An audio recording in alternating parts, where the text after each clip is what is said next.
TDP అధినేత చంద్రబాబు చేపట్టిన ప్రజాగలం యాత్ర నేడు పశ్చిమ గోదావరి జిల్లా చేరుకోబోతుంది.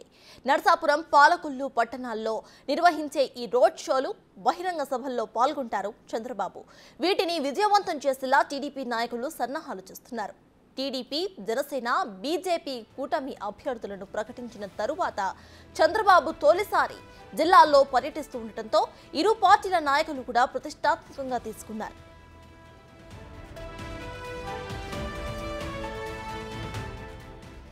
మరోవైపు ఇక్కడ జరిగే చంద్రబాబు ప్రజాగలం యాత్ర ద్వారా రఘురామకృష్ణంరాజు పోటీపై కూడా ఒక క్లారిటీ వచ్చే అవకాశం ఉన్నట్లు కనిపిస్తోంది. చంద్రబాబు సమక్షంలో ఆయన పార్టీలో చేరుతారని జోరుగా ప్రచారం అయితే జరుగుతోంది. ఖచ్చితంగా ఎన్నికల్లో పోటీ చేస్తానని ప్రకటించిన రఘురామ మెజారిటీ ప్రజలు అసెంబ్లీకి రావాలని కోరుకుంటున్నారని తెలిపారు. అనేక మంది స్పీకర్గా తనను చూడాలి అనుకుంటున్నారని తెలిపారు. ఇక కూటమి అభ్యర్థిగా పోటీ చేయటమే తన ఆశయమని రఘురామ స్పష్టం చేశారు కూడా. పాలకొల్లు సభలో రఘురామపై చంద్రబాబు ఎలాంటి వ్యాఖ్యలు చేస్తారు అనే దానిపై ఇప్పుడు ఆసక్తి నెలకొంది. మళ్ళా ఇక్కడి నుంచి కూటమి అభ్యర్థిగా మళ్ళీ అండర్లైన్ చేసి చెప్తున్నాను, లేదంటే మళ్ళీ రకరకాల విపరీతార్థాలు తీసేస్తాం. మనం కాదు, కొన్ని బ్లూ ఛానల్స్. సో అంచేత కూటమి అభ్యర్థిగా నర్సాపురం నుంచి సర్వేలు చేసుకోండి, కనీసం 2 లక్షల మెజార్టీతో నెగ్గుతాను అని మీకు అనిపిస్తే అవకాశం ఇవ్వండి అని చెప్పి నా వంతు ప్రయత్నం తెలియజేసే ప్రయత్నం నేను చేస్తున్నాను. సో నా నమ్మకం కూటమి అభ్యర్థిగా పార్లమెంట్కి అవకాశం వస్తుందేమో అని నా భావన. ఒకవేళ అది కాదు, ఈసారి నువ్వు ఉండవలసింది కేంద్రంలో కాదు రాష్ట్రంలోనే అని నేను నమ్మే వెంకటేశ్వర స్వామి నాని ఎత్తుని రాస్తే యాక్సెప్ట్ చేస్తాను. కేంద్రంలో ఉంటామా, రాష్ట్రంలో ఉంటామా, ఢిల్లీయా, అమరావతి అనేది మరి 2 రోజుల్లో తేలుతుందని నేను అనుకుంటున్నా. ఆల్రెడీ తేలిపోయిందని కొన్ని ఛానల్స్లో వచ్చింది. సో ఏదోటి నిజం అవుతుంది. కేంద్రమా, నేను కోరుకున్న కేంద్రమా, ప్రజలు కోరుకుంటున్న రాష్ట్రమా? ఎందుకంటే మెజారిటీ పీపుల్ మీరు అసెంబ్లీకి రండి, మీరు స్పీకర్ స్థానంలో ఉండాలి, కొందరు అలా రకరకాలుగా ఏదో సోషల్ మీడియాలో.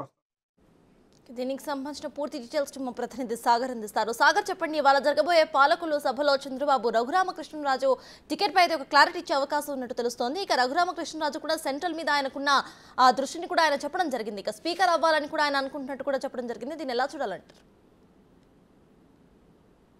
చెత్తాజు నర్సాపురం బహిష్కృత ఎంపీ రఘురామకృష్ణరాజు మాటలు మనం విన్నాం. ఇప్పుడు ఆయన నర్మగర్భంగా మాట్లాడుతున్నాడు. ఏ విధంగా అంటే, ఒక పక్కన టీడీపీలో చేరతాను అంటున్నాడు, ఎప్పుడు చేరతాడు అనే దాని మీద పూర్తి క్లారిటీ ఇవ్వటం లేదు. చంద్రబాబు నాయుడు ప్రజాగలం సభల్లో పాల్గొనడానికి పశ్చిమ గోదావరి జిల్లా మరి కాసేపట్లో రానున్న నేపథ్యంలో ఇటు నర్సాపురం, పాలకొల్లు నియోజకవర్గంలో ఆయన బహిరంగ సభలో చంద్రబాబు నాయుడు ప్రజలను ఉద్దేశించి మాట్లాడతారు. ఈ సభలో రఘురామకృష్ణరాజుని చంద్రబాబు ఆహ్వానిస్తారా, లేకపోతే రఘురామకృష్ణరాజే చంద్రబాబుని కలవడానికి వెళ్ళి టీడీపీ కండువా కప్పుకుంటారా అనేది ఇప్పుడు సర్వత్రా ఉత్కంఠగా మారింది. ఎందుకంటే రఘురామకృష్ణరాజు బిగ్ టీవీతో ఎక్స్క్లూజివ్గా మాట్లాడుతూ కూడా చెప్పారు, నేను కూటమి అభ్యర్థిగానే బరిలో ఉంటాను, ఇందులో ఎటువంటి అనుమానం లేదని చెప్పారు. అట్లాగే అందులోనే మరలా ఇంకో పాయింట్ కూడా ఆయన కోట్ చేస్తున్నాడు, నేను కోరుకుంటున్న కేంద్రంకి వెళ్ళాలా, లేకపోతే ప్రజలు కోరుకుంటున్నట్లు రాష్ట్రంలో ఉండాలా అనేది ఆ వెంకటేశ్వర స్వామికి వదిలేస్తున్నా అన్నాడు. అంటే మనం చూస్తున్నాం, ఒకవేళ రఘురామకృష్ణరాజు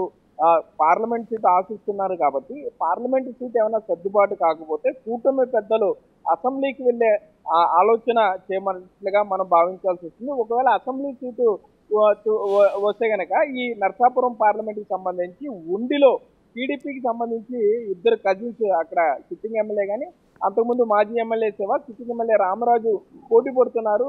మాజీ ఎమ్మెల్యే శివ స్వతంత్ర అభ్యర్థిగా బరిలో ఉన్నారు. అక్కడ వర్గపోరు ఉంది. మాజీ ఎమ్మెల్యే శివ ఎవరు చెప్పినా వెనక్కి తగ్గడం లేదు. కానీ రఘురామకృష్ణరాజుతో మాజీ ఎమ్మెల్యే శివకున్న సాన్నిహిత్యాన్ని బట్టి అట్లాగే రామరాజు కూడా ఉన్న ఇక్కడ ఈ వర్గ విభేదాల మధ్య పార్టీ కొంత ముందుకు వెళ్ళడం కష్టం. ఇది పూర్తిగా టీడీపీ ఉండి నియోజకవర్గం అంటేనే టీడీపీ కంచుకోట. ఈ నేపథ్యంలో రఘురామకృష్ణరాజు ఒకవేళ అసెంబ్లీకి పంపే ఆలోచనలో పెద్దలు ఉన్నట్లయితే తప్పకుండా ఉండి నియోజకవర్గమే ఇక్కడ అవకాశం ఉండే అవకాశం ఉంది. 90% ఉండి నియోజకవర్గం నుండే కూటమి అభ్యర్థిగా ఆయన పోటీలో ఉంటారు అనుకోవచ్చు. మరోపక్క ఆయన మాత్రం నేను నర్సాపురం పార్లమెంట్కి సంబంధించి ఒత్తిడి చేస్తున్నానని ఆయన చెప్తున్నాడు. పార్లమెంట్కి వెళ్ళాలంటే తన ఆలోచనగా చెప్తున్నారు. అక్కడికి వెళితే పోలవరం గురించి కానీ రాష్ట్ర రాజధాని గురించి కానీ మాట్లాడే అవకాశం ఉంటుంది. వాటికి సంబంధించిన నిధులు సమకూర్చుకునే అవకాశం ఉంటుంది కాబట్టి తనకు పార్లమెంట్ వెళ్లే అవకాశాన్ని కల్పించాలని రఘురామకృష్ణరాజు చెప్తున్నారు. అయితే సీట్ల సర్దుబాటులో భాగంగా అసలు ఉమ్మడి పశ్చిమ గోదావరి జిల్లాలో చూస్తుంటే రాజకీయం రోజుకో రంగు మారుతుందనే చెప్పుకోవచ్చు. ఎవరు ఎప్పుడు పార్టీలో ఉంటారా, ఎవరి అభ్యర్థిత్వం ఎప్పుడు క్యాన్సిల్ అవుతుందా అని అభ్యర్థులు, ప్రచారంలో ఉన్న అభ్యర్థులు కూడా కంగారు పడిపోయే పరిస్థితి ఉంది. ఇప్పుడు నర్సాపురం పార్లమెంట్ లో ఇటు చూసుకుంటే కనుక రఘురామకృష్ణరాజు సీటు గురించి ఇటు పార్లమెంట్ సీటు గల్లంత అవుతుందా, లేకపోతే 7 అసెంబ్లీ నియోజకవర్గాల్లో ఏదైనా ఒక సీటు గల్లంత అవబోతుందా అని అభ్యర్థులంతా కూడా భయంగా ప్రచారం చేసుకుంటున్నారనే చెప్పుకోవచ్చు. అది మరోపక్క ఈ రోజు పాలకొల్లు చేరుకున్న తర్వాత చంద్రబాబు రఘురామకృష్ణరాజు ఆ బహిరంగ సభకి హాజరవుతారు. హాజరైన తర్వాత చంద్రబాబుతో పాటు ఆ వేదిక మీద ఉండి ఆయన టీడీపీ సభ్యత్వం తీసుకుంటారని ఒక ప్రచారం జరుగుతుంది. కాకపోతే రఘురామకృష్ణరాజు మాత్రం దీన్ని ధృవీకరించడం లేదు. టీడీపీలో చేరే దాని మీద ఈ రోజు రేపు అవ్వచ్చు అన్నాడు. అంటే స్పష్టమైన హామీ వస్తేనే ఆయన టీడీపీలో చేరతారు అనేది మనకు అందుతున్న సమాచారం. ఇప్పటివరకు వైసీపీ నుండి బయటకు వచ్చిన తర్వాత ఆయన ఏ రాజకీయ పార్టీలోనూ చేరలేదు. కానీ ఆయన చెప్తున్న మాటలు కూటమి అభ్యర్థిగా పోటీలో ఉంటాయని, అంటే జనసేన, బీజేపీ, టీడీపీ 3 పార్టీలు ఏదో పార్టీలో ఆయన సభ్యత్వం తీసుకోవాలి కాబట్టి స్పష్టమైన హామీ నేతల నుండి వస్తేనే ఆయన పార్టీ సభ్యత్వం తీసుకుంటారని కూడా ఆయన అనుసరించి చెప్పే పరిస్థితి అయితే ఇక్కడ ఉన్నాయి. Sir right, thank you Sagar.